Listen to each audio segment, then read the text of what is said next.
Crucible for you, crucible for me, baby, I'm the crucible. If you've ever been in a high school drama class, or maybe possibly high school English class, or some such thing, you were probably forced to learn about a play written by some man that married Marilyn Monroe 50 years ago for some reason. And one of those plays might well have been The Crucible, which is a very pretentious theatre play about the Salem witch trials of 1666, I don't know, some year in the 17th century or something. In America, there was a town that had witches. People thought there were witches there, and everybody got burned to death, basically. And now they think that it was all just a big lie, so that people could get other people's land off of them by saying they were witches or something. But The Crucible is a play about that, which was apparently, just like all playwriters, it was meant to be trying to make a political commentary about people getting hunted down as communists at the time, in the 1950s or thereabouts, when this play was made. But anyway, this play is quite famous, The Crucible. There's been a number of there's been at least one movie made based off of it. There's been a number of... to this day, it keeps doing the rounds in the theatres, because I saw it in the theatres one day with the drama class that I was forced to read this dirge in. And however, there's one thing that The Crucible has been tragically... Okay, I've been saying a lot, I've been talking smack about The Crucible. I don't have a problem with The Crucible, nothing wrong with it, it's a play, that's fine. But there is one thing that The Crucible has been tragically lacking for all of these many decades, and that is a video game adaptation. But have no fear, folks, because somebody from the early to mid-2000s of RPG Maker 2000 sorted this problem by making a Crucible RPG. And that somebody was me. Because I apparently, for some strange reason, was so inspired by this stupid play. That's not true at all, but for some reason I thought, you know what would be a good idea would be to make a game based on this stupid play. And that is what we're going to play today, The Crucible. We can either commence, continue, or die. Well, I think that we'll commence. I could tell you who those characters are, but you'll find out soon enough. Let's play The Crucible, the RPG. Choose your character. Who are we going to choose? John Proctor, who's the main character of The Crucible. I won't spoil the plot of The Crucible. Because the game itself will be recounting the story, with maybe a few unique twists thrown in, who knows. Let's see now. Who are we going to play first? John Proctor, Reverend Hale, or Giles Corey? Well, let's go for Giles Corey, why don't we? Giles Corey. Oh, wait! If you say so, Giles. If you say so. Okay, what's going on? Giles Corey. Stop, thief! Oh no! There's a thief trying to steal Giles Corey's, something or other. Well, here's Giles Corey, he's a farmer. I'm already spoiling too much. Get the thief! So that thief stole Giles Corey's pitchfork. That'll teach you not... No, wait, that's not a good Giles Corey voice. That'll teach you not to mess with Giles Corey. Smooth! Well done, Giles Corey. Who next? I think we'll do Reverend Hale next, because he's the most appropriate to... I'm doing these storylines in order... I'm doing these characters in order of chronological order. So Giles was the first one that happened in the story. I hope you're taking notes on this, because there won't be a quiz at the end. Giles Corey's dramatic pitchfork theft was the first event that happened in the grand Crucible RPG saga. Next is Reverend Hale's. Reverend Hale, I accuse you... Not a very appropriate line to give Reverend Hale, but oh well. If the townsfolk are correct, the demon lives in this castle. That's Reverend Hale's plot. He's gone to some castle to slam a demon that some townspeople somewhere have told him exists. He looks like Albert Einstein, because he just does. But what's this? No sooner have we entered the castle that we don't even have a way out of, but there's a bunch of stuff in the way. Well, if this game had ever actually been released, which it never was, then this is probably where everybody would have just stopped playing. Because the truth is that you have to enter into this little side area that you'd never believe exists, go to the far left of it and look up and press the action button, and instead of a stormtrooper falling, it causes these swords to part, allowing us access to the next area. On we go. Now then, another thing about this game which is something that you might want to get used to with my games. Oh, spoilers there. Is that it's fiendishly difficult, unreasonably difficult, to the point that our poor Reverend Hale here is going to have a seriously, bodaciously hard time if we don't use a lot of extreme caution. Now, we've got some items. Support, that gives us evidence to back up our case, and an evidence tome, which gives evidence to support us. Those might sound like really strange things, and they are strange things in this scenario here. They really only make sense in John Proctor's story, but you can't change the RPG Maker battle system and stuff in the middle of a single game. So we're stuck with the bizarre John Proctor storyline terminology. Now then, I've saved the game and then we're going to fight this zombie. And if this fight doesn't go well enough to my satisfaction, I'm going to reload the save file and do it again, because this game is just that hard. And the zombie dodged, so I'm already going to start again. I was a fan of ridiculously hard games, making ridiculously hard games. You ain't seen nothing yet, if you think this is going to be the pinnacle of that. If he misses once, it's all over. Nope. Not accepted that, Reverend Hale. Come on, aren't you supposed to be the Reverend he's the foreign Reverend that gets brought in. Well, no, I've got to stop spoiling the plot. Alright, fine, I'll accept one dodge, as long as he doesn't hit for 2 damage, which he just did. You know what, maybe I'm being a bit too harsh on myself here. I don't think I made this game quite that badly. Oh wait, that was too good not to accept. There we are. I am innocent! Oh, level up to DL2.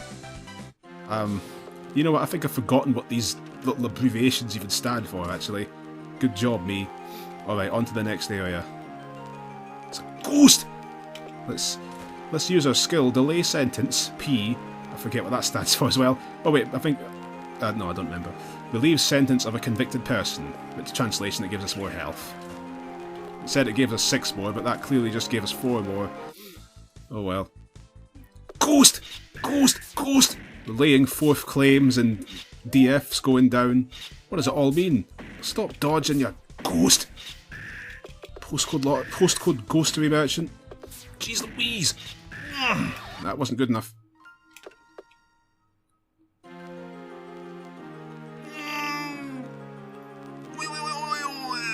Let's try that again. Let's try that again. I didn't even heal before I went into this. I better hope I've got enough to slam the ghost. Slam the ghost! Ghost! I do have enough to slam the ghost. Thank ghostness! Thank ghostness! Ghost! Ghost! Ghost! There we go. I think we're good. Got to press the action button to go down the stairs. What's this? A knight? Ah, thank goodness, a knight that can help Reverend Hale to slam the demon. But what's this? You must be eradicated, says the knight. Oh, the knight is a possessed knight. And he's laying 4th claims just like that ghost! And the zombie.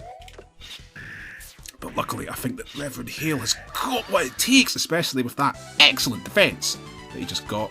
Good job, Reverend Hale.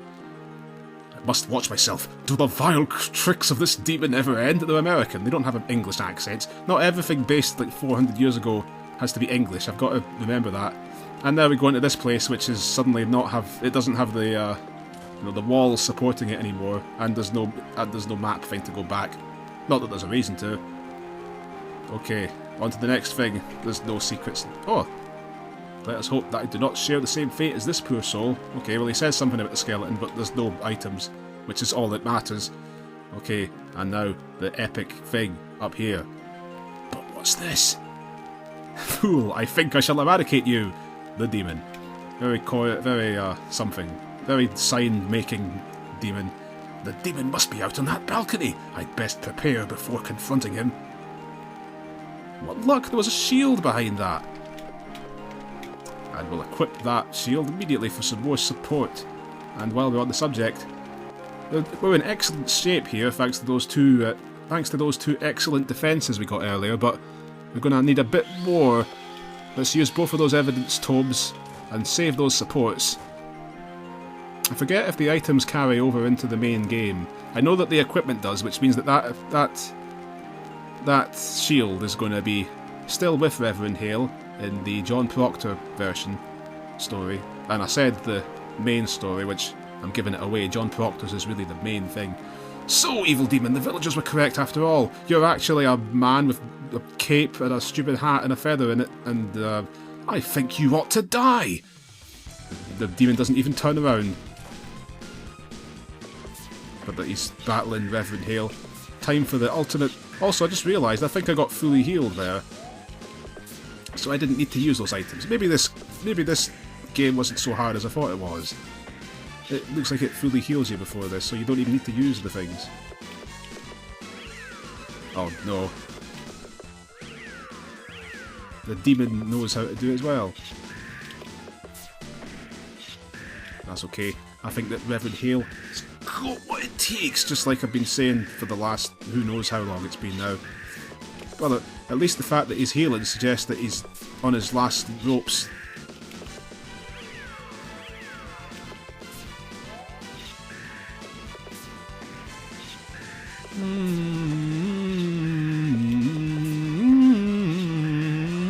Yeah! Okay, that wasn't so bad after all.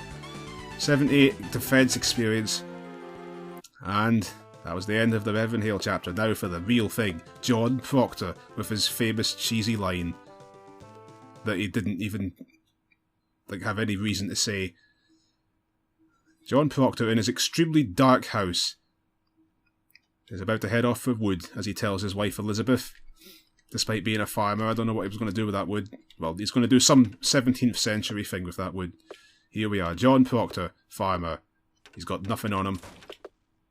And his one skill is to have Giles Corey boost his support, if he can. Yeah, it might miss. It's a random RPG with random things. That's just what we're dealing with here, folks. I'm just cheese. You pull the action lever, John Proctor hangs. No, enough of that. John Proctor was supposed to be hearing some nice music here, but it stopped bothering to work for some reason in the intervening 13 years since I made this. So maybe I'll replace it with something in post-production. What do we have? Arrgh, I'm a farmer, but I... Wait, he's not English. Arrgh, Arrgh, I'm a farmer. I don't read books. I only bought these for Elizabeth. That's not what John Proctor sounded like in real life, I'm sure. A dresser, shelves of bare weight. No. Oh, there's support in the bookcase. That would indeed come in handy if John Proctor was to get accused of something in the course of this adventure. Which will surely never happen. Watch that you are not tempted by Abigail, says Elizabeth to John Proctor. John Proctor, woman, do you consider me base? I never did say you were base, John. I am not base. I agree, John, you are not base. No, I'm not. Yep.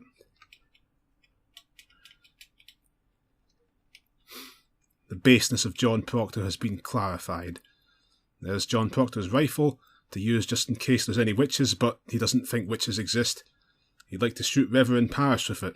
He laughs. Oh, most amusing, John. That's a healthy thing to say. You never get to go up the stairs. Never did bother to program anything up there. Let's leave the house, the very dark house. Let's leave the dark, dark house and go into the dark, dark town. The town of Salem, or the village of Salem, or whatever it was, is a very dark place with lots of clouds. This is a dark game. I apologise if you can't see anything. We could try leaving, but nope, John Proctor's not having any of it. I am not leaving the town, he says. But of course, that's right, we're off to get whatever we wanted to get. And out of the item shop walks Giles Corey, if you could see him. Why, John Proctor, good evening. John Proctor's off for wood for the fireplace, that's it. And Giles Corey is going for some soup. He's off home for soup. But what's that? Did you hear that noise? A scream from Reverend Paris's house? Let's move! Giles Corey and John Proctor, being the action heroes that they are, head straight for Reverend Paris's house, where the scream came from. And it's Reverend Paris with his a little girl in bed. Yeah, glass broke. They said it was a scream earlier, but whatever. Betty has been cursed by witches, says Paris. Giles Corey's shocked, but John Proctor immediately says, nonsense! John Proctor. Oh dear, Reverend Paris is up to the game now. He's suggesting John Proctor's saying there's no such thing as witchcraft here, which is a very dangerous thing to say in the 1600s apparently in America. It certainly would be in Scotland, because Scotland was well known Scotland was really good at killing witches in the old days, the good old days. Scotland was all full of that. Scotland was as in love with that. Scotland was as obsessed with that back then as the internet is with ponies these days. So it's a good comparison. Reverend Paris is outraged at that suggestion. He's got degrees, and he thinks Gen 1 was better. But Proctor is still insisting that he's a common sense man. And immediately Reverend Paris challenges him to a court case evidence trial system. Mr. Proctor, do you deny the existence of witches? What a bold suggestion. What do? We could make a claim against Paris, but we've got no leg to stand on. We've outright said that we don't think there's any witches involved here. We could get Giles Corey to help us, but he can't. The fact is, he can't bail us out of the fact that we said we've already declared ourselves guilty. The only thing we can do now is try and protect ourselves. John Proctor says Paris is a-slamming us. Admit it, shouts Paris. I have no knowledge in that line, says John Proctor. He says that slightly less badly than that.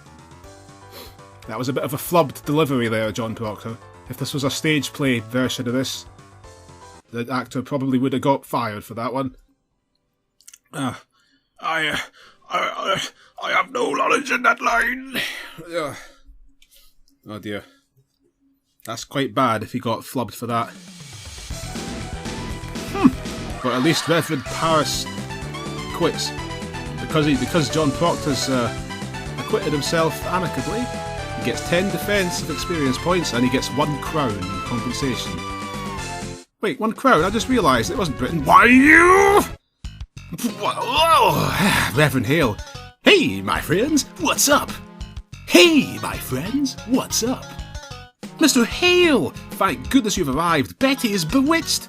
Well, Betty is Reverend Paris' niece or sister, daughter or whatever she is. Never fear, Mr. Paris. Hale is on the scene. Actually, Reverend Hale, if you couldn't tell by the music, is meant to be like a really cool man. Let's see. Let's see. She has been cursed. I knew it! Oh no! Betty's cursed. And who's the witch? Who's the witch? Anyone in the village could be the witch! Wah! Can't be! Can't be! Wah! Says Giles Corey. This is a load of cobblers! Shouts John Proctor. Very British expressions in this. 1 crown. It's not Britain, it's America. What was I thinking? What were you thinking, 17-year-old Mr. X? What were you thinking? Wait, maybe then it was still using the British currency. Maybe 17-year-old Mr. X outsmarted 30-year-old Mr. X there. That's extremely possible. I've become more stupid over the years, honestly. I'm serious when I say that.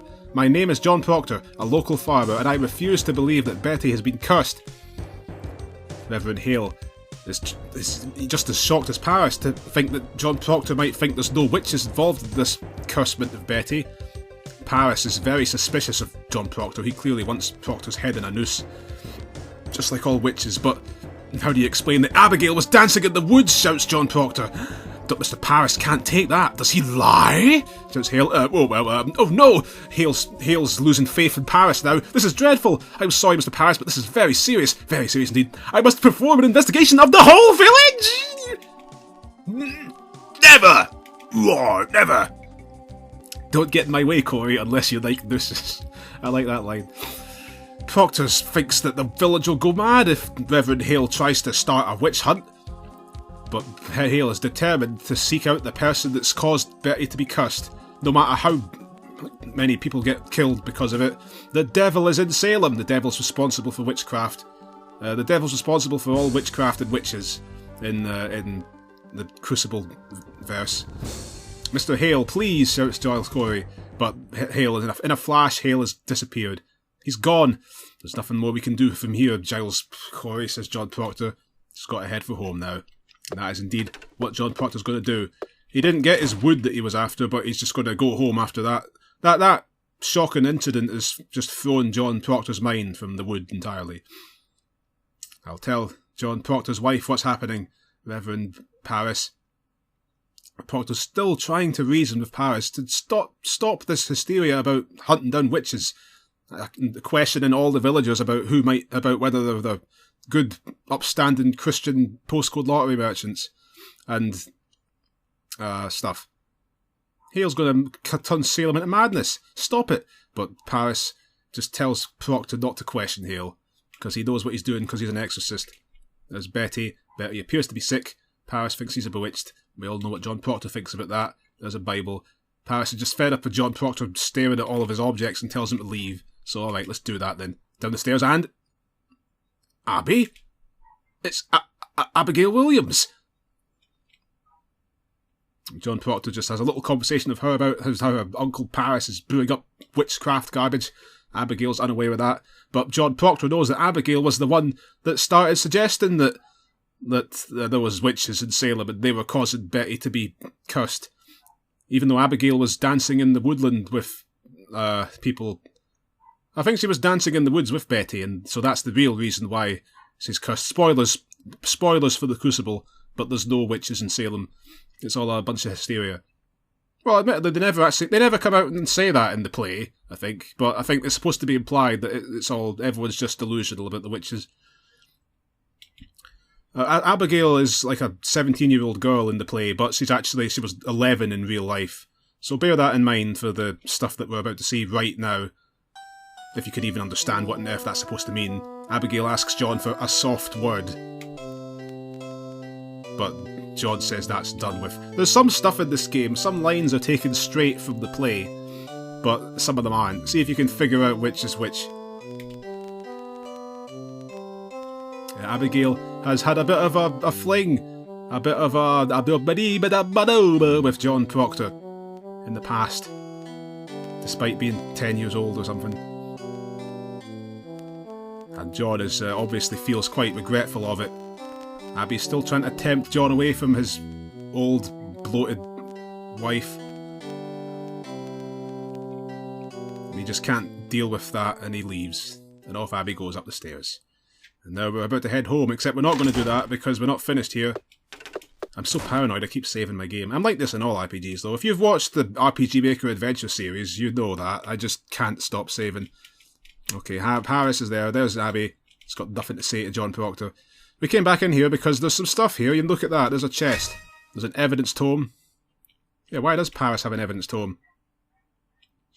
You keep telling yourself that Paris won't mind if you loot his chest, John Proctor. Just like you've been looting Abigail. No, it would be inappropriate to look inside the cabinet, but not inappropriate to look inside the chest, apparently. Religious texts. Okay, there's nothing in those. Yeah, there's just the evidence tome in that little hidden room over there. You've got to earn your secret items in my games, it seems. Right, so we're off home. We could go straight home, but that is exactly what we're going to do. This is an interesting game, I believe. Still think to this day I created an interesting little game here. You'll see what I mean later. Let's head home and talk to our wife.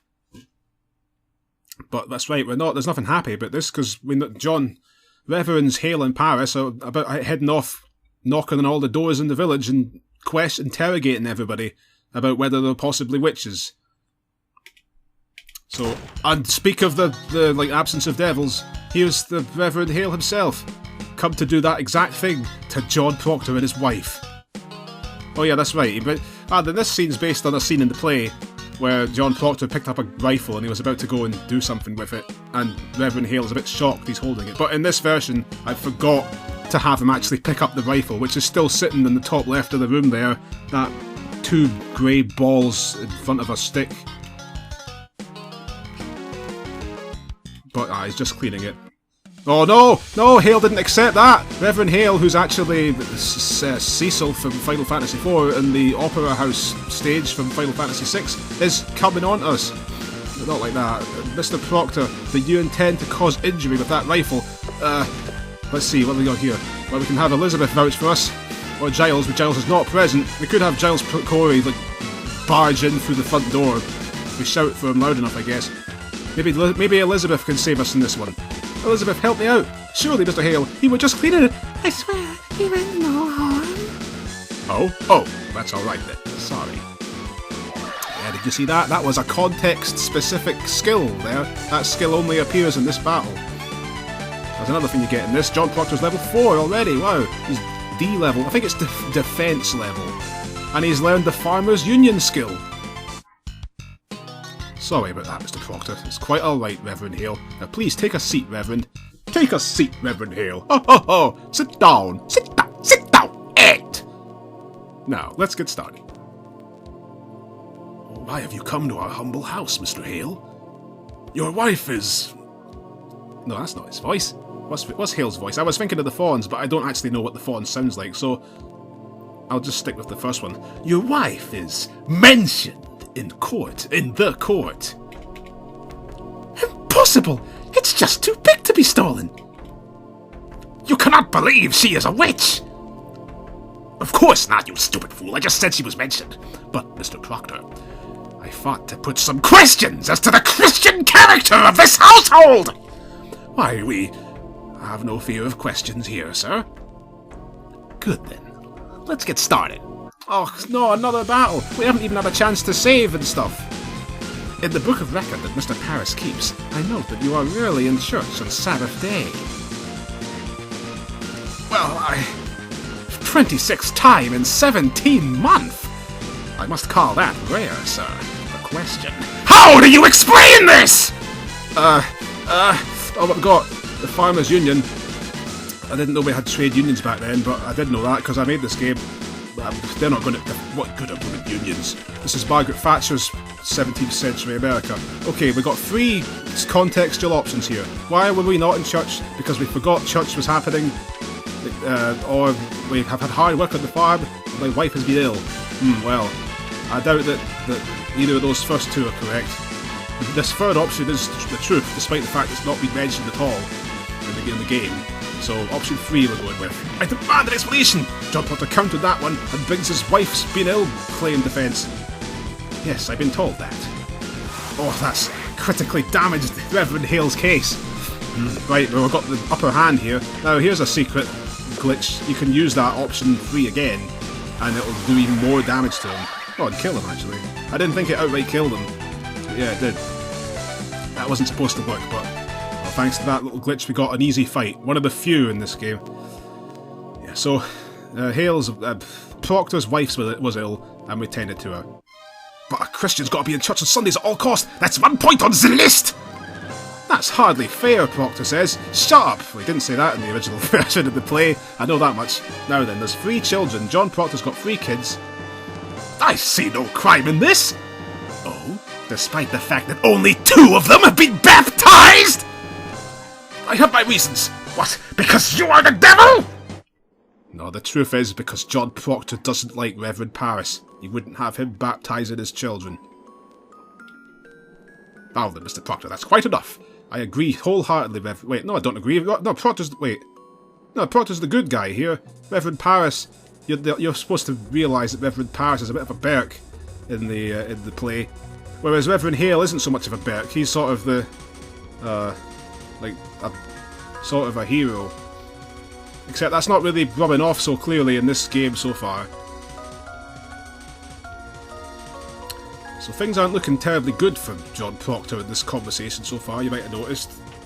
All his points are getting counted, and now for the ultimate test. Do you know the commandments? Elizabeth fortunately knows every single one of them, Captain Hale, but John Proctor gulps because he knows, as Reverend Hale leaps onto the table, something that he doesn't tend to do in most theatrical adaptations of this story. Do you know your commandments, John Proctor? The commandments? Yes! No, I made a mistake. Well, I didn't make a mistake. I never bothered to actually look them all up and make up game that, like, you know, you got to say them all. It made any sense, so it doesn't matter what you say to those 2. But he forgets one of his commandments, and it's he doesn't forget, he just doesn't want to say it. Adultery. Because that's clearly what he did with Abigail. Yes. Adultery. You see, Mr. Hale, between us both we know them all! You complete Burks! Don't you know that you both have to know all the commandments? Your fortress is badly built, and from that I must deduct points. Mr. Hale, please do not! Oh dear, no. Reverend Hale, we've officially lost some points in Reverend Hale's cool rating. Now he's leaving to do stuff. Elizabeth stops him just before he leaves. For some reason she thinks that he suspects her. Just your husband, yeah. He wasn't quite that blunt in the play. But yeah, he's suspicious of John Proctor. Must mention this to the court. Tell him, John, Elizabeth says. Huh? Tell him what? Reverend Hale asks. Proctor explains there's no witchcraft involved in the illness of Betty, which is something he already said at the house, at Paris's house, but now he's saying it again. Hale demands evidence of this, and Proctor says that Abigail Williams herself told him. Abigail Williams is the niece of Reverend Paris, if I didn't mention that. If that wasn't mentioned at any point so far. She's like his close relation, and she's the one that started all of this stuff, this hysteria about witches, and she's the one that told John that it's just a normal illness. So yeah, Reverend Hale's interrogated countless people, and Proctor brings up the very good point that nobody ever thought of for thousands of years of human history, it seems, that why would somebody getting tortured to confess something not confess if they're gonna get executed if they don't, even if they did nothing. Yeah, it doesn't really make much sense, does it? Well, Hale is trying to fight the doubts forming in his mind about this now, but he does ask John if he's willing to testify to this fact in court. And John thinks he's shaken, but no, he's going to go and do it. He's going to go to court and testify to Betty not being ill and stuff. What's this? Visitors have come along, carrying weapons. Out in the side. Thomas Putnam. There she is. She's the witch. Oh, too bad, Mr. and Mrs. Proctor. Looks like you're off to court, says Hale. So yeah, they're going to court regardless of anything, because an angry mob is coming, forcing them to do that. Yeah, that was all extremely badly animated and stuff, but, well, I made this whole game in 2 weeks, I think, incidentally, if memory serves. I think I made the whole game in 2 weeks. A quick project. One of the very few games I ever completed as well. Yep, it's a complete game. Now we got, after all of that long cutscene, we got Reverend Hale with us, who's in the same shape as he was after his event, after his storyline that we played earlier. He's even got his shield from that, and he's all got some of his DF missing. Well, DE, I'm trying to see what all of these words stand for. DE in the bottom left will be defense experience, that's their experience points. Then in the top right we've got DF, which would be that's the HP, but I forget what DF stands for. Defense Force, maybe? Defense Force. And then SE is Support Evidence, I think. Supporting Evidence, something like that. Not like any of this matters. Claim is attack power, Support is Defense, Brain is Intelligence, and Confidence is your agility. Reverend Hale is strangely really not confident at all. Proctor's the most confident of all of us. Also, he's the most intelligent of all of them. And Elizabeth is twice as intelligent as Reverend Hale, who's the stupidest one of them all. I don't know what kind of social commentary I was trying to make with this, but honestly none. That was none. But there you go. But Elizabeth has got no claim and no support to save her life. She's also got 7 HP, which is completely pathetic. What is this, a 1980s computer RPG? Crumbs. She boasted about being a covenanted Christian woman as one of her skills, but she's got no skill points to even use that skill. So great. And we've seen everything Reverend Hale has to offer already. So now let's leave. Let's leave John Proctor's house. Let's pull the action lever so John Proctor hangs. And let's go off to court like they told us we had to do. There's the court over there. What's that building up there? Who knows? Off to court we go. Into court. Well, what do we have here? Reverend Paris. Reverend Paris gets his little snide, snippy remark in on Proctor before his trial. Proctor's still insisting to the end that Elizabeth is... oh wait, yeah, Elizabeth's the one's on trial, that's right, sorry. Elizabeth ends up getting put on trial, not John Proctor, but in the play, John Proctor ends up being the one that basically ends up being believed to be a witch, and ultimately hanged for it. Go for it, John! Ooh-ar! Ooh-ar! What's an American version of that? Ooh-ar! Ooh-ar! Ooh-ar! Ooh-ar! Ooh-ar! You're as guilty as Galileo, creep! Yeah! Captain Arg, what am I doing here? Oh yeah, Captain Arg, I forgot about him, that's right. He's a character from Team Sponkel's past. Rob can tell you about him. Go talk to Danforth, the judge. There's Hale spinning around. You'll be fine, he insists. Well, I appreciate your words of encouragement. Yeah, I thought so. I can't leave once I've come in here. Alright, let's get this over with then. What have you to say, Mr. Proctor? Mrs. Proctor, she says to Elizabeth. Elizabeth gets... Danforth starts the trial against Elizabeth Proctor, who's been accused of being a witch for some reason. I forget why they fought this at all in the story, because it was obviously John Proctor himself that was the most suspicious one. I accuse you, Mr. Proctor, of witchcraft. How do you... Mrs. Proctor of witchcraft. I made a typo. Not guilty. Then the court case continues. John Proctor says, if you will convict Elizabeth, you will convict me too! John Proctor heroically throws himself into the fray to defend his dear wife from being accused of being a witch. Now, we don't stand a chance against Judge Danforth, though. Look at that. Elizabeth is defending and she's still got knocked to ribbons. Let's see if we can support her. Oh no, she's fallen down. All we can do is defend. Defend, defend. John, John! Giles Corey shouts. If you will convict John of witchcraft, then you must convict me too! You imbecile, Corey! You will hang for this! Don't worry, John. Why, we'll prove our innocence together! It's a heroic final stand against the Salem witch trial people. Giles Corey's defending himself with all of his might. But oh no, he's fallen too! It looks like it's curtains for our heroes. But finally, stop the trial, Reverend Hale shouts. This shall not continue! Even Reverend Hale has finally come to our hero's side, and he's going to join the battle. If you persist in this, you will surely lose your reputation and position as Reverend, shouts Danforth. Reverend Hale is not going to allow an innocent man to go to the gallows. Danforth completely not accepting any of this. He's still going to fight to the bitter end in this court case against four righteous people. But he defeated all of them. Time to hang. No! No! The court has found the defendant guilty. John Proctor is devastated. But fortunately, because she's pregnant, apparently, I forgot about that. I forgot all these details about the play. John Proctor's wife's pregnant, so they'll spare her. Which he's grateful for, but gentlemen. Since John Proctor, Giles Corey, and Reverend Hale stood up against the court, they are all now convicted. And guilty of witchcraft and going to hang in 10 minutes. We had a really swift justice system back then. John Proctor resigns himself to his tragic fate. As does... Oh wait, Reverend Hale's excused because he's a reverend, because that's how it works. And so is Giles Corey, because he wasn't accused. So it's just John Proctor who's going to get hanged. What Giles Corey doesn't know, though, is that he's going to end up getting crushed to death by rocks. Both in the play and in real life. He just kept shouting more weight, refusing to confess to being a witch.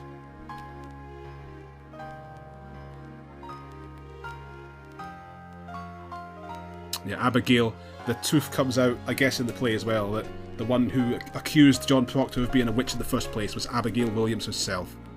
Although I think a lot of this stuff was just made up for the play, of course, for dramatic effect, stuff like that. Abigail Williams was not actually... All of this drama didn't actually happen about the affair and whatever else, I assume, at least. Who knows what the truth really was about this nonsense. And so John Proctor hanged. Several months later, the witchcraft trials ceased. Abigail fled Salem. 19 people had been killed as witches. Giles Corey was eventually accused and refused to stand trial, being pressed to death instead. Let us never forget the incidents which occurred in Salem in 1692, exactly 200 years after Christopher Columbus did something in a year that ends with 92. That is the tragic, bitter ending of the Crucible. Thanks for playing! Just like all plays that the guy that wrote this play wrote, his name's Arthur Miller, just like all plays he wrote, it ends in tragedy. The main character dies, and yeah, all of his plays are the same. So yeah, well, that went badly, and spoilers, but we're not high level enough to be able to withstand Judge Danforth here. So what can we do? That's it, right? Well, this is a game where... This is one of those sorts of games like Demon's Crest, is what I guess I've modelled this on, where there's several endings like that, but if you want to try and get better endings, you've got to explore the world and try and find more stuff to do. So let's see what we can do. Now, I know the first thing we can do right here, this is the save file just after we left John Proctor's house to leave for the trial with Reverend Hale and Elizabeth. We can go into Giles Corey's house and talk to Giles Corey. John, I need a hand! Why, Giles, what's the matter? Why are you standing in the middle of your own home? This insane clown is accusing me of witchcraft, Noir, so he does, and I don't have the evidence to support myself. You mean this clown has invaded your home? Aye. Well, we'll tackle this together. John Proctor is a good friend. He'll help Giles Corey to slam that evil clown over there on the right, I think. Now, this is an interesting little game here. I didn't exploit the glitch earlier where I could have talked to Giles here and had him come to John Proctor's house and help him in that battle with Reverend Hale, which would have got Giles more experience, which he desperately needs. There's Giles Corey, by the way. He's got 9 HP, no skills yet, man. So I don't know if we want to fight that clown yet. He's tough. We want to try and we want everybody to survive as many fights as possible to get them as much experience as possible. There's no random battles or anything like that in this game. You've got a fixed number of fights. You want everybody getting as much out of them as possible. And I believe that the easiest fight in the game is this guy here, Bob, who's dressed up like a samurai warrior person, but he turns into that in the actual fight. Now that we're here, we can have some. We can use our skills. Let's have Elizabeth and Giles will defend because they're so pathetically weak. John Proctor brings in the Farmers Union, takes him down in one hit. That's what I like to see. That's what we like to see. Excellent. And we've got all that juicy experience points right there. Giles Corey learned his trademark skill. Oh, wait! Makes the enemy feel guilty about accusing you. That obviously didn't work in real life. One of these days, Proctor, says Bob. Yeah, that didn't work in real life, clearly, that more weight, guilty, making people feel guilty for accusing them, because, well, spoilers, but Giles Corey did die in real life from getting pressed to death. Now then, what do we want to do? Let's see. Good. Yeah, so we've fought one battle with all 4 main characters and got them some experience. I forget what the next one is. Let's just talk to some people first. Samuel. John, how are things? Good, Samuel. 'Tis a dark night tonight. Aye, here, John. Have you heard all this rumour of witchcraft that's flying around? People are in a real fix. Until I myself see the spirits of such witches in the flesh, I will not believe in such an occurrence. You be right, John. No good can come of this kind of scandal. I fear dire consequences. Keep strength, Samuel. The devil is loose in Salem. I thought it were but a myth, but 'tis the truth. Why? What proof is there of this? Did you not hear? The daughter of Reverend Paris, Abigail Williams, has proclaimed so, as have numerous others. What? No such thing has befallen her. 'Tis true, John. Countless villages have attested to me under witchcraft by other trilogies. Yeah, witches exist. Well, witches believed to exist. Their word known cannot be taken. Witches, well, what horrible times. You'd better watch what you say, John Proctor. People will begin to suspect you. Ho, ho, ho. I will watch what I like. If people such as Abigail are behind this, anyone may be accused. You might notice then that all the townsfolk are very respectful of Reverend Paris and Hale. They don't think that anybody has the right to question the suggestion that witches are involved. John Proctor's sceptical of Reverend Hale. Gregory is just frightened of what I'm saying, stuff like that. If I cannot make them see sense, then so be it. I believe that Increase Mather here will fight us. Sorry, John, but no one's getting into my house after this witchcraft outcry. The play would be much better if everybody spoke like the voices I'm giving them. I don't want my family being hurt. I pray it does not come to that stage. That wasn't in the script. What do we have here, then? There's nothing in there.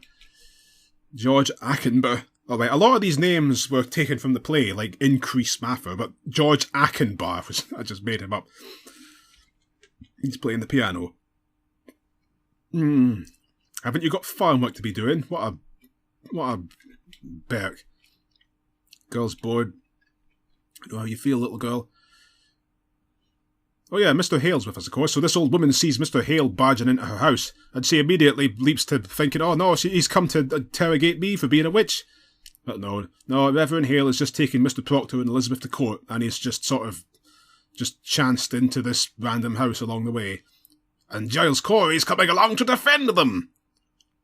Don't worry, John Elizabeth, I'm sure you'll be fine, says the old woman. What's this? While you're on it, do me a favour and get me some cabbage. If you insist. Oh, yeah, this again. Yeah, the woman, the woman asks us to go get her some cabbage. Okay, well, we've got £1, so maybe we can afford to buy her some cabbage, I suppose. If we go to the item shop, which we didn't go in yet. We find Thomas Putnam in there. What can I get you? Well, we can't afford a cabbage or a pork, but we can afford an egg. So we'll buy one of those. Thank you, John Proctor. I appreciate your custom. Quite all right, Thomas. Oh,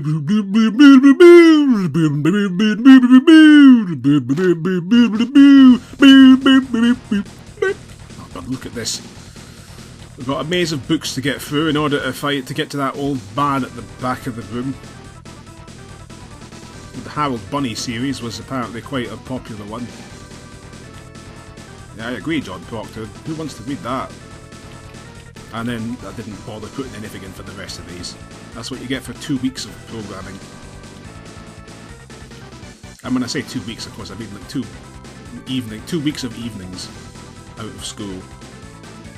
Any old man Barnes. Well, what do you know? It turns out that he wants an egg and we bought one, so we could give him refuse, but let's give him the egg. Yeah, we know all about the witches, Barnes. Oh, and he gave us 2 coins in exchange. Just enough to buy a cabbage. That cabbage that old woman wanted. So why don't we buy the cabbage with that £2 and give it to the old woman before we do anything else? Good day, Putnam. I'm here for the cabbage. Don't buy the egg again. Not that you can play this, even if you want to, because it doesn't exist on the internet. It never did, but, well, don't buy the egg again. There's exactly enough money in this game to do what we want to do, and no more. Okay, here we go, women. Hand over the cabbage. Sheesh? Sheesh? Why has everybody got to be so mean when they're just about to get a thing? When people don't have something and they really want something, they're very nice and kind and, well, like, grovelling and stuff about it. But then as soon as they start to feel that they're getting the upper hand and stuff, people tend to take advantage, which is what this old woman did. 4 coins for that? Cabbage is superior. Superior to what, you postcode lottery merchant? No! £4. That's even more than enough to buy an egg. I mean, not an egg, an egg. Pork, rather, sorry. Let's buy the pork. Nobody wants it yet, but... What's this? Thomas Putnam is amazed that John Proctor bought the pork from him. He can finally feed his family now. You deserve this magnifying glass. If you say so. How's that, oh? Whee! Oh, whoa. Got a magnifying glass. And I just realised something, actually. We didn't want to do that yet. Spoilers. Yeah, I should not stuff the magnifying glass. I reckon we've got what it takes to beat... I reckon we've got what it takes to win the court case. Wouldn't you say? What do you mean you wouldn't say that? Well, I think we've got what it takes to win the court case now. After all of that, there's no way that we can possibly lose. But we're going to still start off with a defence. It doesn't matter what happens to Elizabeth, frankly. These are weak. We will use that evidence tome, though, just in case she survives that. See if we can get her to... No, she's dead as dust. Alright then. Let's have Giles Corey boost John Proctor's defence power. Let's have Giles Corey use his skill and Danforth. I'll help you out, John. John Proctor's flame defence increases, but that was good work, Corey. The Farmers Union did a good job there. We're going to need a bit more defence power. But this is going the worst it possibly could be going. For goodness sake, I thought that we were like able to deal with this now. Not giving up. Let's try that again.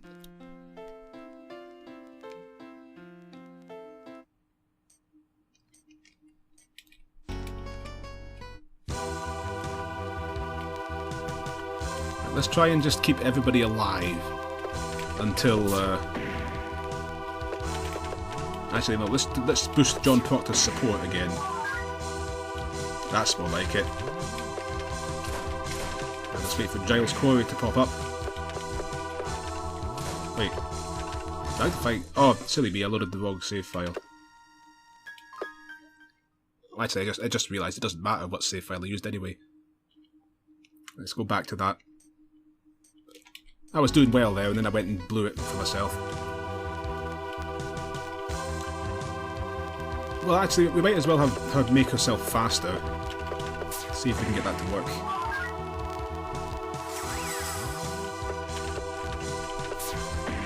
Even after that, she's still not faster than Danforth. Okay, Giles Corey joins the fray. I'm just going to use her for trying to heal people now, including herself. More weight, Danforth. Farmers Union. You dodged the Farmers Union, you Berk. Let's use our last evidence tome on John Proctor. Good, we got his brain down. If the trade unions make anybody more stupid. Excellent. We're doing well so far. This is going well. No, John Proctor can use the support on Giles Corey, and Giles Corey can use the support on. Of course, he did exactly. Wait. Oh. Right, defend and. I think we can still win this.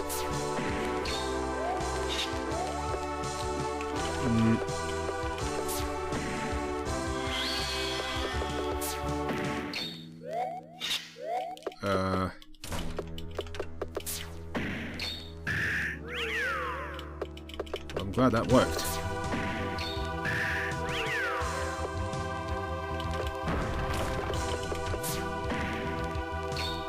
It's all down to John Proctor now.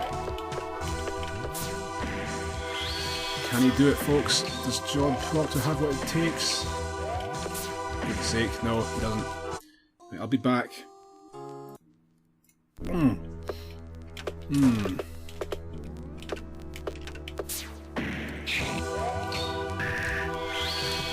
See how this one goes. Doing some damage to him.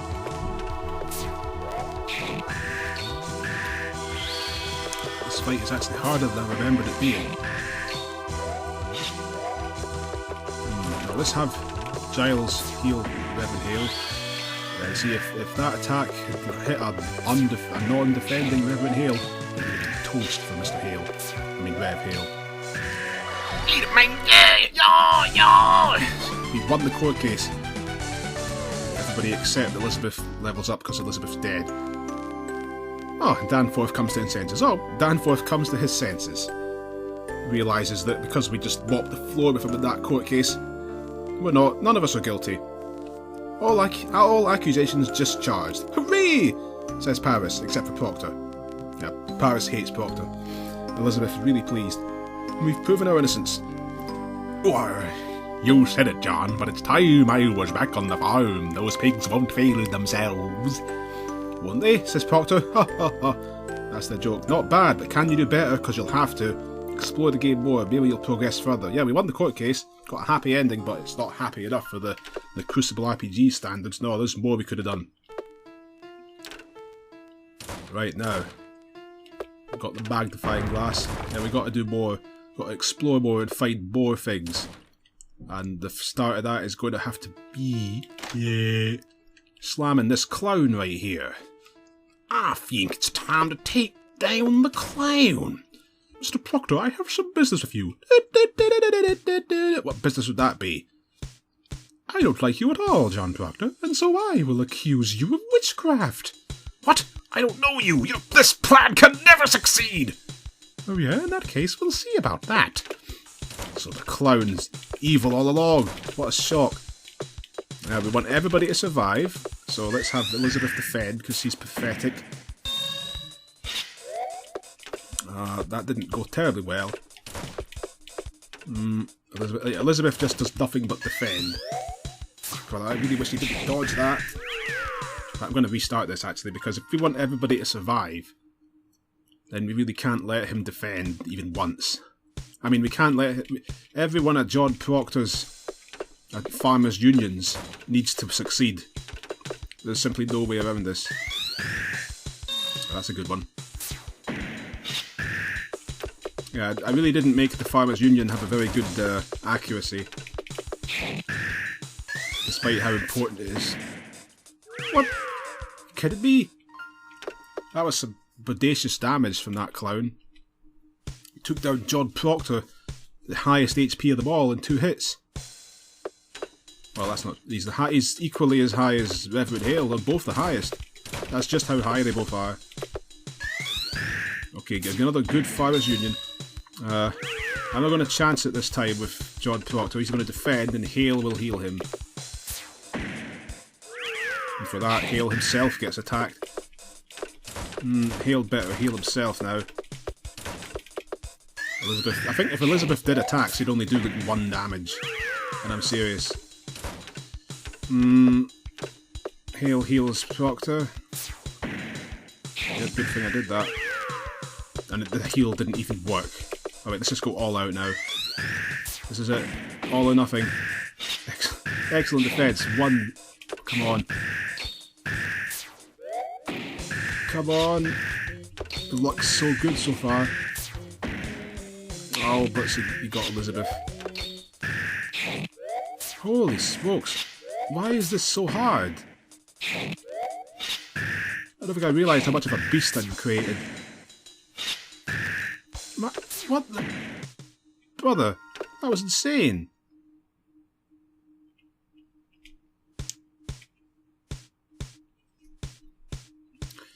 I remembered this thing being hard, but I didn't remember it being this hard. Alright, let's try a different tactic. Let's have John Proctor heal everybody. Oh wait, we can slow... Oh, Elizabeth's boast slows the enemy down, that's right, okay. Alright, so John's a bit more defense now. His support has gone down, his confidence is decreased by 1. Let's have everybody get their defense up.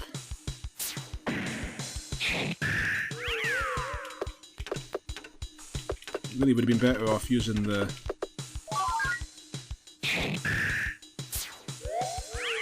using the Farmers Union, I think. But, well, what can you do?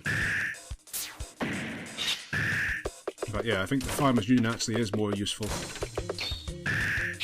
But I don't want to use any of my evidence tomes, because those things are really valuable.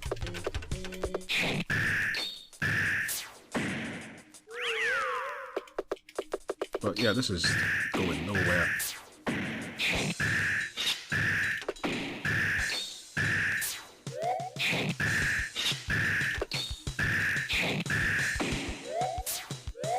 I say that, but we're actually suddenly doing shockingly well.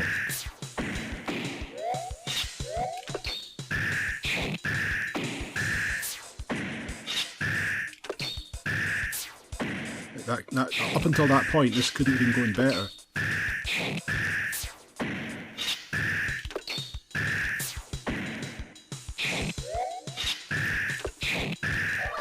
You know what, I've got a strange feeling we're not supposed to fight the clown yet. Let's take on, let's see. No, I'm not going to give up with this clown. I'm sure the clown is the next one on the list. I'm sure it's supposed to be the clown now. Right, we've got to use that Farmers Union. This I'm Great skill needs to slow him down. Everything needs to work every single time. Okay, well, he didn't slow down, but I'm not giving up yet. Farmers Union. Don't hit Giles, good. Okay. It's not going terribly well.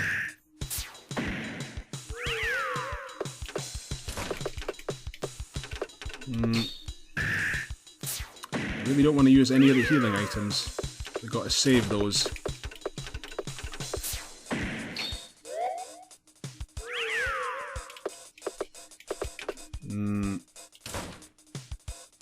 Let's use 1 support on John Proctor. But no more than that. Any more than that and I'm quitting here. Ah, excellent.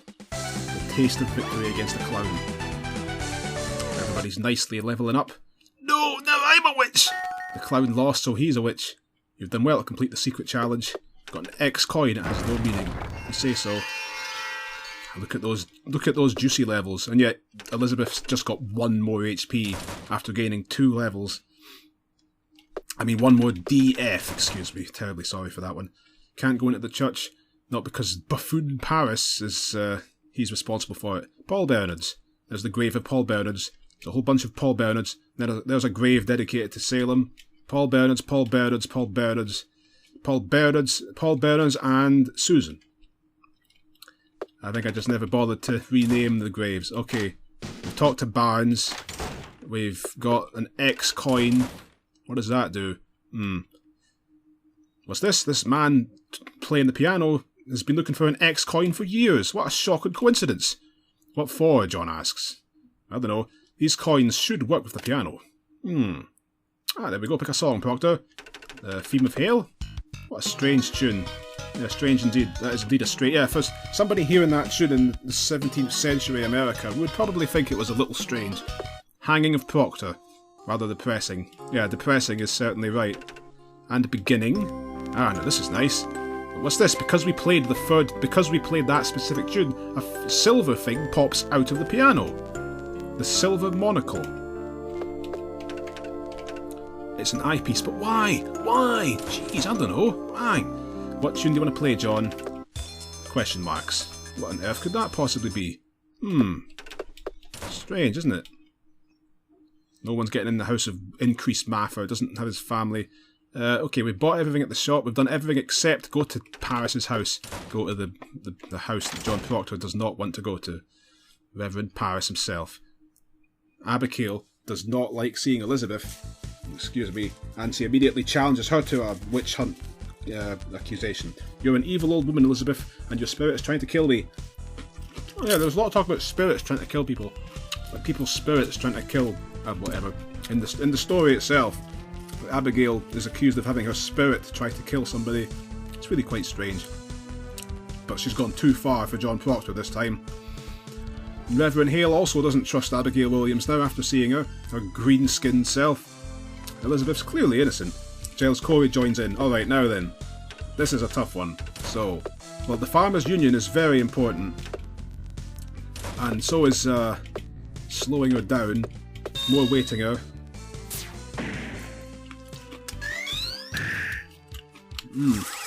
Okay, good, she's slow now. John Proctor needs healing. Giles Corey. Let's save his more weight.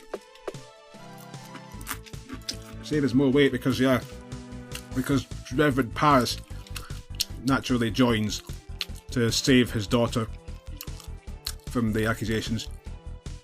Don't use sight of her, Paris. She is making accusations to my wife. How can I just trust my own daughter? They should hire me. If they ever make another movie of this play, I'm right here, folks.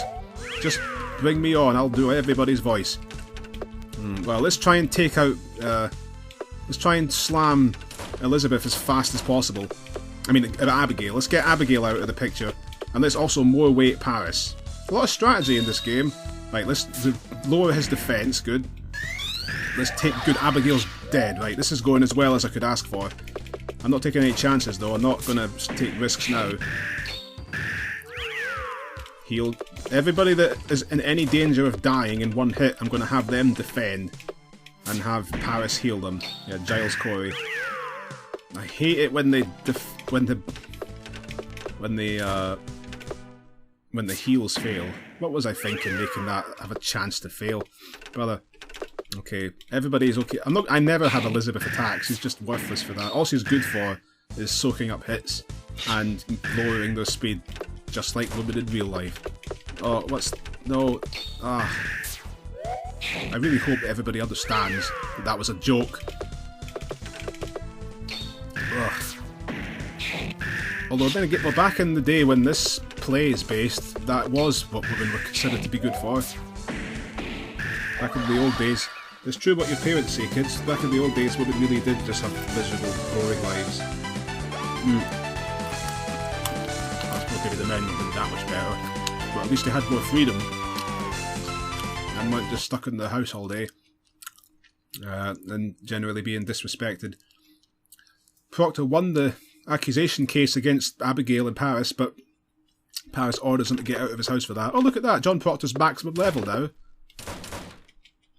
I thought you loved me, John. You an arrogant little sausage. I will testify against you all with every ounce. Bring it on, Abigail. Get out of her sight, Proctor. Leave her alone, you devils, says Paris. What's Paris say if I look at the Bible this time? No, the same thing as before. Because I noticed he said something new when I talked to the Betty, who has not left her bed in this entire thing. In fact, she's not even said a word, has she? Alright, so now that we've beaten Paris, Increased Maffer will not be happy with us. Proctor, I heard you've been accusing the Reverend Paris and Abby. They had it coming. You've got some nerve, Proctor. I like this random mishmash of accents everybody's got. I suppose they would have had English accents back then because, like, it was before the United States. You know, this was back when Britain still ruled America, or whatever. I don't know the history. And I think I knew that at the time, so we gave them in the high school drama play where we reenacted that. Myself and Rob reenacted that scene at John Proctor's house when Reverend Hale came in and started an investigation on them. We did that scene, and I think I gave him an English accent because I thought, well, they would have had something like an English accent back then, and not an American one. I thought I was being really clever, I think, but I think the natural truth, they would have had an accent that sounds nothing like any accents that exist nowadays. Or maybe I'm wrong about that, I don't know. Okay, well, Hale has finally learned how to bring somebody back to life. It's about time. Brother, call yourself a reverend. Now, let's just... Did you see how much damage Increase just did? Increased attack power. But at least we've made him slower. At least he's a lot slower now, but I'm still going to have Proctor defend and have Hale heal him, because Hale has now got enough stuff to be able to do that. Holy... Oh, brother. Of course it failed. Oh dear. Just keep on Farmers Unioning them. Alright. Go for it. Heal Elizabeth. Just go all out and increase Maffer. Take him down before he kills us. Even Elizabeth's going to attack now. Ooh, oof. Oh, but of course, it's not quite over yet, because Hale can try to bring him back. I'll bet he doesn't manage to revive him, but let's have Hale try to revive Proctor. See what happens. I'll bet he fails. Oh no, he didn't. Proctor came back. Now, Proctor defends. Heal Proctor. Proctor must not die. What? Heal Proctor again. Let's not try and avoid him dying for this round, although I think he still might do too much damage for him to take it. Alright. Oh, phew. Okay. Done it. Reverend Hale is level 8, Elizabeth 8, and Giles Corey level 8, and he learned Defense Extraction. Good. You'll get what's coming to you, Proctor! Increased Baffer just leaves it at that, walks back into his house. Be on your way, Proctor. Eat my basement dose, Nine! Eat it! Okay. Now what's this? John Proctor, with the power of my magnifying glass, I can read this tablet. Congratulations, you have unlocked this special bonus. Special bonus? Did something happen? That's curious. With that magnifying glass we got from Thomas Putnam at the shop from buying his pork, we were able to read this this monolith thing, and that made stuff shake. Don't know what happened. Curious. Anyway, our team is now nicely levelled up. John Proctor and Giles Corey are at their maximum levels. You can see because the DE is all dashes now. That means they've got no more experience left to gain. But Hale and Elizabeth aren't the maximum level yet, and we don't want that, do we? We don't want that. So, what are we going to do? Well, that shaking noise opened up this right here. This tower. To the secret bonus. Now then, what have we got to do? There's our exit to the top of this room, and we want to get there, but our path is blocked by crates.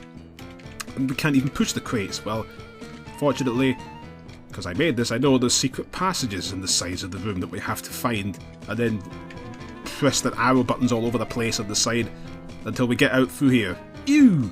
And what does this button do? Ah, yeah, a nice convenient path back. That was easy. But what's this? John Proctor, Reverend Paris, what are you doing here? How did I get to the secret Reverend Society? It's a good question. Reverend Hale is angry because he didn't know there was a secret Reverend Society. But he's foreign, so that's the reason why he doesn't get to know about it. There's a note there, but I did not program it to say something. Good. What's this? Well, this is something I'm going to censor, is what it is. Hello, it's me! I made you all! That's me. Actually me. I used my real name there. You know, I made this whole game in a week. Not bad, eh? Oh, it was 1 week I took to make this. Okay. I thought it was 2, but I don't think I was lying when whatever I said here. Are you aware of the secrets? There are a few interesting things to check out around Salem. See if you can unlock the final battle with, well, find out who the secret final battle is. The temple is a bit small. Or is it? Yeah, this temple does look a bit small. There's Robert. Robert? Why did I call him Robert? All my life I've called him Rob. Rob can say this myself. I don't think I've called him Robert for 20 years or more. Ever. But I guess in this game I did for some reason. I must say, one problem with this game is that practically all of it takes place in the darkness. I don't know if you feel the same way. No, I don't, because... Well, yeah, actually I do. Let's fix it, yeah. There, fine. Happy now. I really, on reflection, should have made it like that the whole time, because this game is way too dark. No, you know what? Don't change the tone back. I think we've all had enough of this game's dark tone. You get the idea. It's supposed to be a bit grim. Anyway, yeah, it's small in here because there's a secret passage. Reverend Pearson. Yeah, Reverend Pearson's in the society. I think I made him up too. All the Reverends are a bit sheepish about admitting to Reverend Hale that they've got this secret society, and they never told him. Even though Hale heckled him about it for a year, temporarily forgot that the society existed whenever you asked him about it. How convenient, Reverend Pearson. Now then, perhaps you'd like to buy a sword. Guaranteed to cut into the enemy's case. Yours for 5 crowns. Do we have enough money? Oh, we do. I think we must have got money from all of the enemies we beat. That's why we've got 5 crown now, because we didn't have that much when we left the shop earlier. Blah blah blah, buy the stupid sword. A wise move. There, sword. I always put the sword on Proctor. He does have the highest attack power out of everybody. He does have this highest attack. Reverend Garnson. Hey, watch out about going to the next room. Reverend Strange is in there. Why shouldn't we go in? Well, he's a tad mean. He accuses everyone he sees of witchcraft, and I hear he's rather good at it. Anyone who goes in there is likely to end up getting hanged, so watch yourselves. Don't worry, Reverend Garnson. You're dealing with the not getting hanged masters here. We can take Reverend Strange's witchcraft accusations. You accuse us all of witchcraft, Reverend Strange? You accuse us all of witchcraft? Well, we'll see what happens. In the grassy field. Okay, Farmers Union as usual. So this is the secret special bonus super boss, like all the RPGs are so fond of.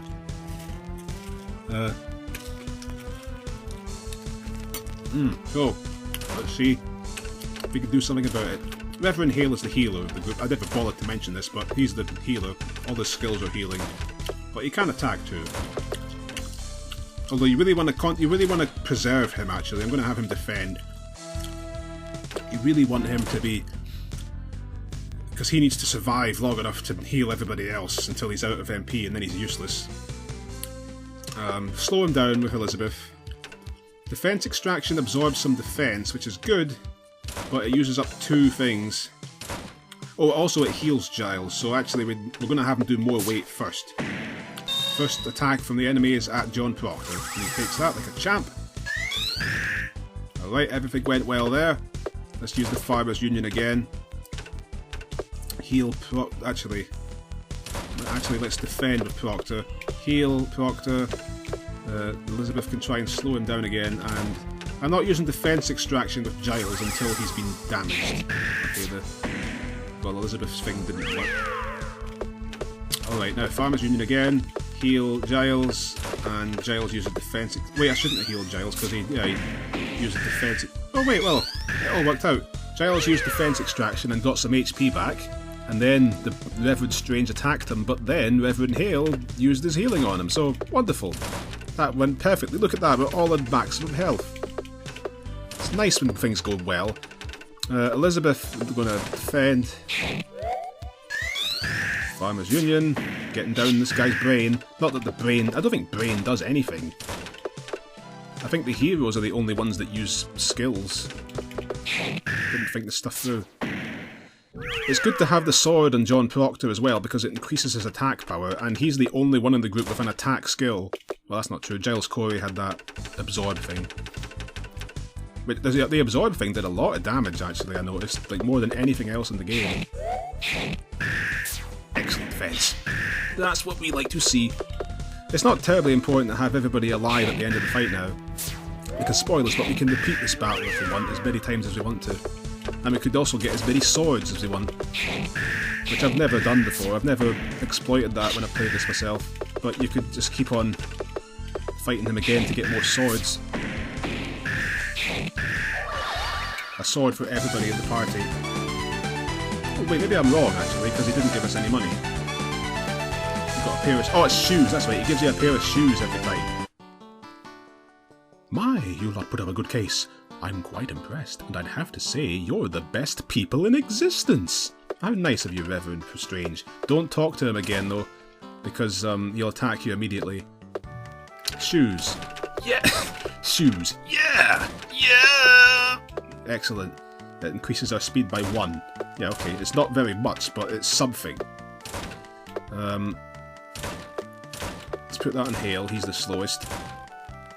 Now, everybody is max level except for Hale. And Elizabeth finally learned her last skill, which paralyzes the enemy, but it takes all of her magic to use, and I think it's very unlikely to work, so I never even bother. Now, we're just going to fight Strange again to get ourselves up to the maximum level. And... oh, wait! And get some more shoes, I think. Yes. All good now. I don't care what happens to you, Elizabeth. You're dead to me now. You don't need to get any more experience.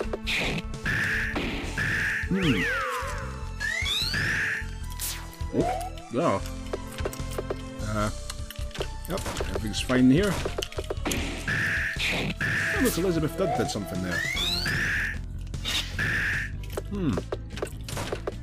Very nicely.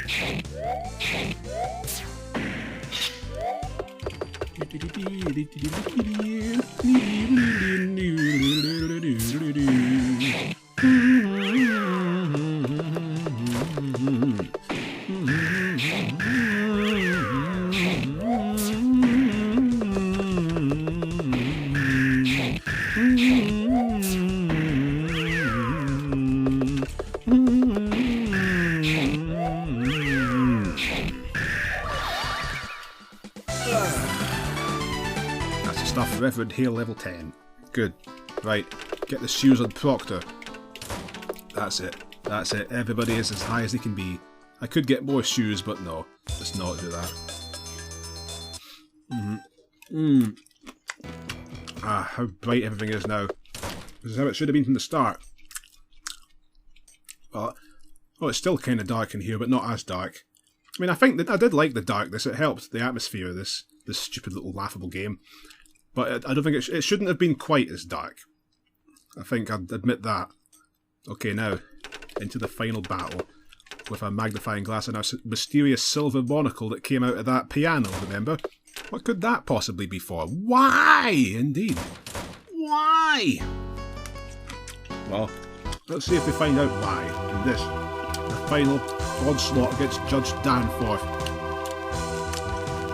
Who was from the play, by the way.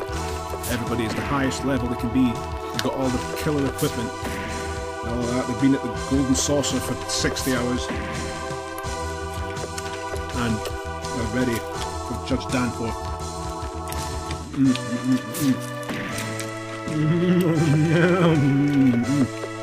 Well,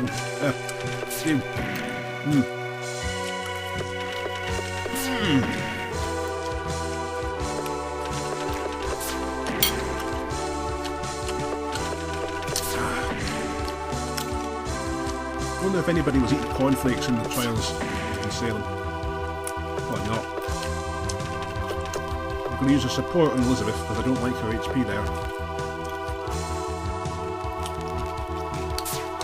How noble of you, Reverend Hale. Coming to the defense of these innocent people. Now then, let's see if we can take out Judge Danforth without using any of the skills. Good counter the claim, Bert. Prepare for claims. You know, you want to use the supports instead of that the Hale skills, actually, because you really don't want any chance of... You don't want Hale to run out of his revivals. Not something you want to happen.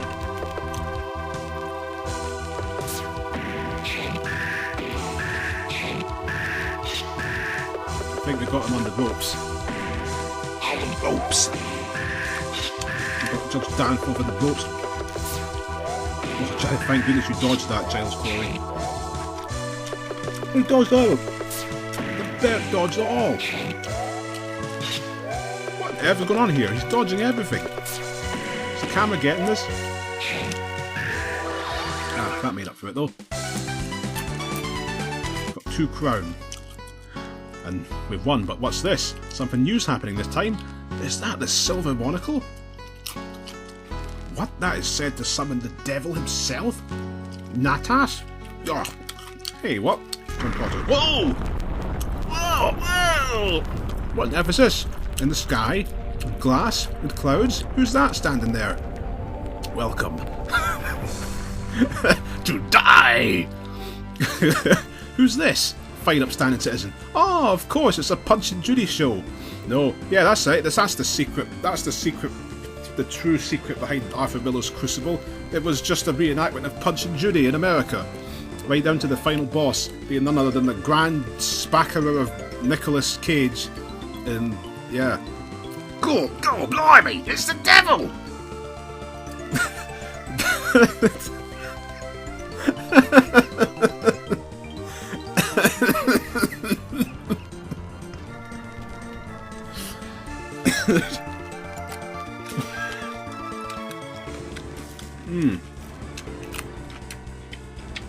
Yeah, Devil's the final boss. With no witches in Salem, and he's proved it because he didn't make them. And now, it's up to our 4 plucky heroes to slam the devil himself. So, we'll see about that, Paisano. Okay, the final secret. Stop making this the most exciting thing, eating a bowl of cornflakes, but what you get would be... Let's see now. Let's just go straight out with the big guns. Proctor's going to try and lay down as much damage as possible. Heal. Oh, they got fully healed at the end of that thing. Look, they got their skills back. So I was wasting my time with that item use. Great. Good memory, me. We'll wait. And let's try and slow him down. Just barely... Okay, that didn't work. It says it increased his speed, but that's a mistake. Didn't do the words properly.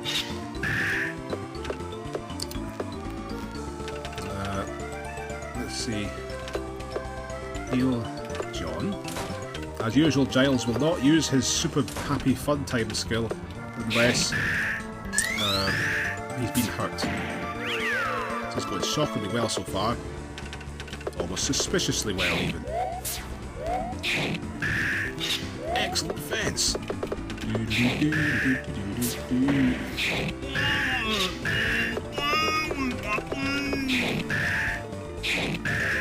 Excellent defense indeed. Get off! What's this? The devil just slightly moves his sprite, and now it's time for the real finale. That tiny little shuffle of the sprite means that he's really real now. Okay, this is it. It's all or nothing now. Actually, stuff this, he might... No, I'm going to save Giles Corey's skill for some reason. Let's see if we can make him slower. Oh, we can, good. Compresses time and space, resulting in considerable pain. I remember this game being insanely hard, but actually, I think maybe I just wasn't very smart back then. I wasn't using good strategies. But actually, what I'm doing is I'm speaking way too soon, as usual. Die! Okay, that was an instant death, but thankfully Giles Corey did not get hit by it. John, you pulled the out, remember? John Proctor has, and again it missed. Actually, Giles going to use his defense extraction in case he never gets a chance to use it again. He might just get killed instantly like that.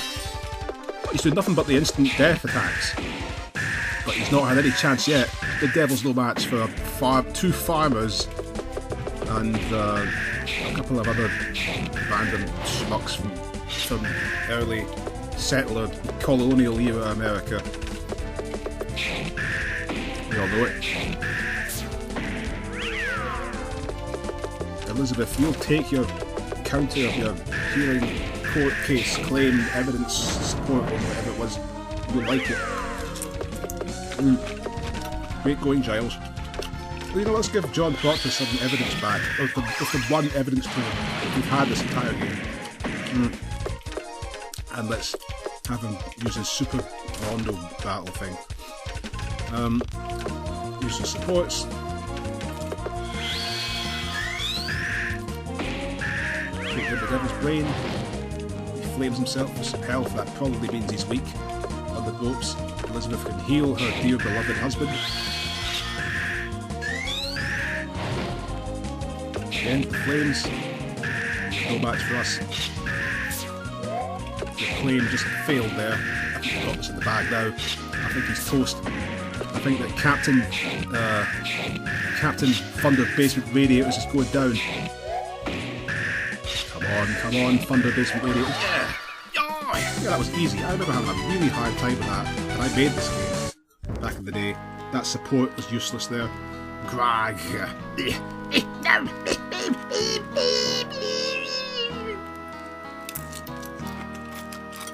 How could you do this to me? Oh, well.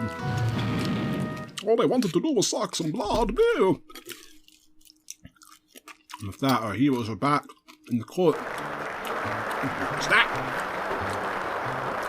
Proctor's looking around befuddled, positively perplexed.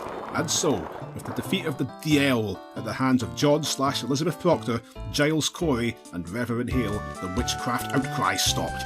All those who were convicted of witchcraft were reprieved and sent back to their homes, ultimately receiving compensation.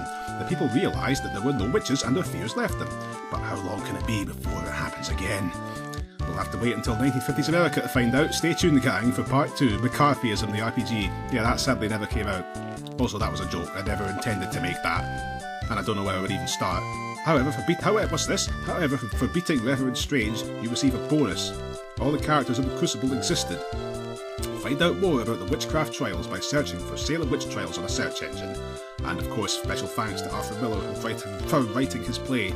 I think he was already dead when I made this. Possibly not, so rest in peace, you pods. You did everything in the game. Go bonus. Whoa. Yeah, this is what you get when you complete all 3 scenarios. But normally I did that. Normally I finished John Proctor's one first and then played Giles Corey's last. So I never discovered this glitch here where you can't even see yourself. Great, I've got to get to that building over there without even leaving me. Can we get in there? Well, I think I've been moving to the right and up and all that, trying to finagle myself in between those walls, like, you know, in the middle of the screen. So now I think I'm in the top right underneath that wall. So let's move down 3, left 2, and up. And yes, I'm right, I'm inside the building. And what would we get here? Who's this twip? It's Brian. This is Brian's joined the party. No one here. You're fooling nobody, Brian. I know that it wasn't Brian. It actually turns out that it wasn't Brian that had the 40 HP there. I was wrong about that all along. It wasn't Brian that had that. That's just the stats they give to. That's the statistics they give to just anybody that's just the blank party space. If it doesn't have a character defined, that's the numbers they get for those stats. Nobody cares. Let's talk to Captain Arg. Arg, me hearty, you've completed the game completely. For that, you deserve no reward. But that's outrageous. Oh, only joking. I'm going to give you the best reward. Oh, goody! Nothing else in existence comes closer to this reward. Here it is. What is it? It's a link to a website I'm not even going to show you, because I don't want anybody seeing it. John Proctor's confused. You'll see. No, you won't see, and that's the end. The Crucible complete. So there. I think you'll agree my rewrite was better than the play. I'd like to see that. I'd like to see that ending adapted to the stage. Maybe one day. For now, we're going to leave our historically inaccurate friends from Arthur Miller's The Crucible. And leave in full knowledge that the devil has been killed by a couple of American farmers and their friends. So, we'll have none of his shenanigans from now on. There'll be no more of that upside down crosses that actually don't mean that, and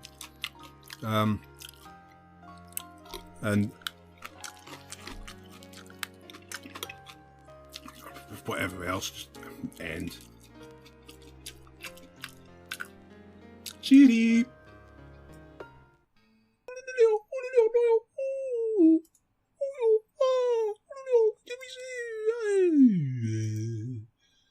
I said that the boys might be boys. Well.